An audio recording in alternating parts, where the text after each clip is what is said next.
कठपुतली ड्रामे के आने वाले एपिसोड में अब आप लोग बहुत ही जल्द देखने जा रहे हैं कि अब अयान पर भी अब अरीबा के मकरो फरेब का जाल जो है उतरता हुआ नजर आएगा, क्योंकि अब अरीबा है जो अपनी झूठी मोहब्बत के दावे कर रही है अयान से और बोल रही है कि वो उससे बहुत ज़्यादा मोहब्बत करती है। हालांकि ऐसा कुछ भी नहीं, क्योंकि अरीबा तो सिर्फ टाइम पास कर रही है, लेकिन अयान इतना पागल है जो कि अब अरीबा के जाल में बुरी तरह बहुत ही ज़्यादा फंस चुका है।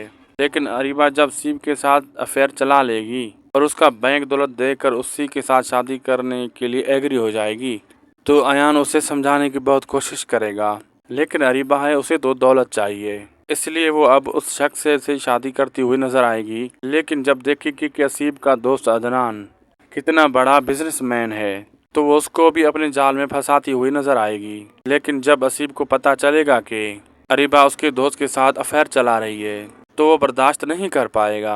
हो सकता है तब वो अरीबा पर तशद्दुद शुरू कर दे, लेकिन अरीबा आखिरकार वहाँ से बच बचा कर घर ही पहुँच जाएगी। लेकिन वहाँ पर जब देखेगी कि ताबीन और अयान एक साथ कितनी ज़्यादा खुश हैं तब वो बर्दाश्त नहीं कर पाएगी। तब वो जेलस और हसद की आग में इस तरह से जलेगी, आखिरकार वो अयान को एक बार फिर से अपनी बातों में लाने की कोशिश करेगी। लेकिन अयान इतना बेवकूफ़ नहीं कि एक बार फिर से वो अरीबा की बातों में आ जाए। वीडियो अच्छी लगी तो लाइक शेयर सब्सक्राइब करना न भूलें। आपको वीडियो अच्छी लगी तो कमेंट सेक्शन में लाजमी अपनी कीमती राय से हमें आगाह कीजिए। मिलते हैं अगली वीडियो में, तब तक के लिए बाय।